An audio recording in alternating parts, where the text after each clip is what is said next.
Things just got very real. As the Chicago Cubs signed one of the biggest free agents available, there may be an excess infielder in their group.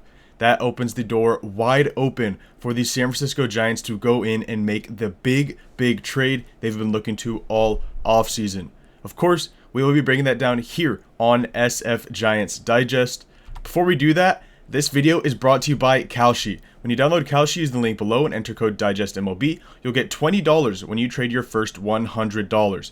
Kalshi is the largest prediction market in the United States, and on their platform you can trade yes or no on real-life events such as sports, elections, news, and pretty much everything in between. Whether you're in California, Texas, or anywhere else across the country, Kalshi is live in all 50 states. For sports fans, trade on game outcomes, playoff chances, or player performances, all on a regulated market where you can cash out at any time. For example, we know the NFL playoffs are going on right now. The 49ers will be heading to Seattle next week, and they currently have just a 4% chance on Kalshi to win the Super Bowl. It's genuinely a smarter way to use your sports or news knowledge, and you can close positions whenever you want. Download Kalshi with the link in the description, and don't forget to use code DIGESTMLB to get your $20 bonus. And thank you once again to Kalshi for sponsoring this video. Now, of course, in this video, we are talking about the recent news of Alex Bregman signing with the Chicago Cubs. It's not necessarily a surprise. We knew they were in the rumors the entire time, but closes off an interesting scenario for the Boston Red Sox where they sign Alex Bregman to, this big 1+1 deal, shorter term, high annual value. This messes with their relationship with Rafael Devers, and of course that eventually leads to Devers being traded to the San Francisco Giants.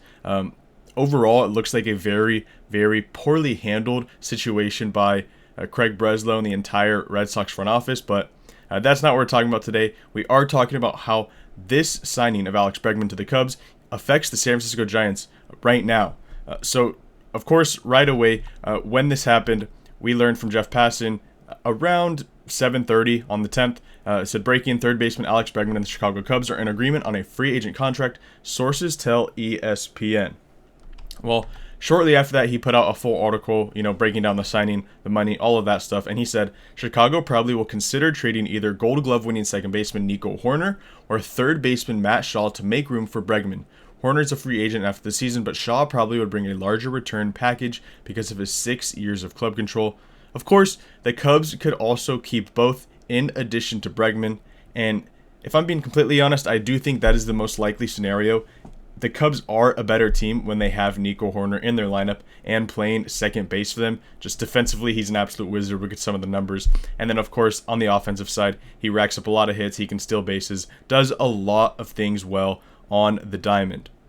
However, earlier this offseason, we had already learned that the Giants have had some interest in Nico Hoerner and checked in on him. That's according to Susan Slusser. This was in the middle of December, so nothing too serious here, but it did show that the Giants had a significant amount of interest on the Cubs' second baseman to make a call, see what it might take to bring him over. Now, what's the contract situation look like? He's currently heading into his last year of control. A few seasons ago, he signed a 3-year deal worth $35 million. He is heading into the last year of that deal and making $12 million. Now, a lot of you may be thinking that's not a ton of money when you talk about some of the production numbers that Nico Hoerner brings to the table. However, after signing Bregman, the Cubs are right around that threshold, and they typically don't like to be over it. So, of course, trading away $12 million would put you pretty comfortably under that threshold number, and I would not be surprised to see them be decently eager to trade the, like it said, Gold Glove winning second baseman. Now, we know how talented he is on the field. Of course, the production numbers are very good as well. This past season, he had a 109 weighted runs created plus, which was actually the best of his career. He had the highest value season of his career at 4.8 F4 wins above replacement, /297, 345, 394.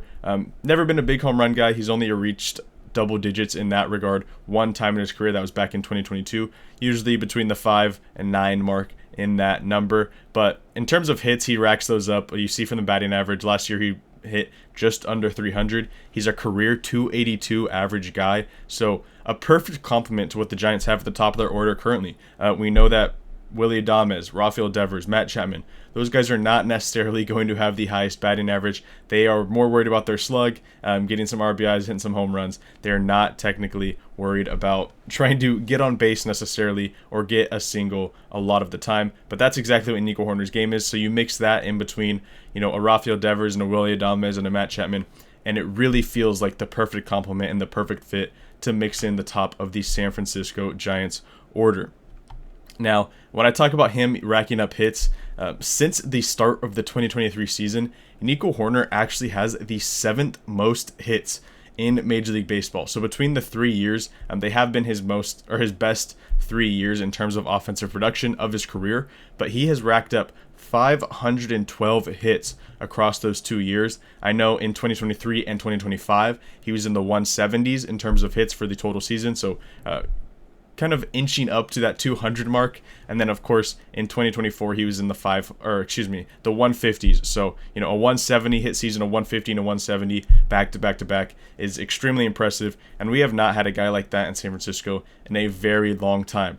Over the past couple of seasons, we've seen a lot of strikeouts, not a ton of home runs, and not a ton of hitting for average, and that is not a good combination when you're talking about trying to compete in the National League West when you have the Dodgers, the Padres, and trying to win a World Series in what is now a loaded National League in its entirety. Now, lastly, of course, we know he is very, very good on the defensive side. This is his career numbers at second base. In terms of defensive runs saved, he's racked up 43 in just over 4,000 innings at the position. Outs above average, 51. So clearly he has been very, very impressive at the second base position. That is all good for a fielding run value of 41. So like I said, he's won 2 Gold Gloves. He's very good on the defensive side. Right now, Casey Schmidt, we all think he's going to, translate to the position well in his first full season there. But Nico Hoerner brings a ton of certainty to the position. Obviously, he has a track record of being a great defender, racks up a ton of hits, has a good batting average, has always been, for the majority of the recent years, he has been an above average hitter by weighted runs created plus, and he's consistently, a 4 to 5 win player the majority of the time when he's healthy, which he has been for a lot of his career. When he's on the field, he is, racking up close to 5 wins above replacement in the majority of his seasons. Now, let me know down below what you think of the potential acquisition of Nico Hoerner. I didn't mention this earlier, but he is a Bay Area kid. He grew up the son of an Oakland A's fan, according to Susan Slusser. He went to Stanford University, so I wouldn't be surprised if you brought him in. There's a decent likelihood that he would be open to talking about an extension with the San Francisco Giants. Obviously, right now he's getting paid $12 million for that last season. He would still be expensive because of how good he is, frankly, but it is a price that I do think the Giants would be willing to pay. Buster Posey would be willing to pay. They love defense. They love guys that hit for average and rack up hits. That's exactly what he is. He can steal some bases, and of course, he is a Bay Area kid, so compared to other trade candidates, he is on the likelier side of being interested to sign an extension. Obviously, those things are never for sure, but it would be an interesting debate if the Giants brought him over to the big league team.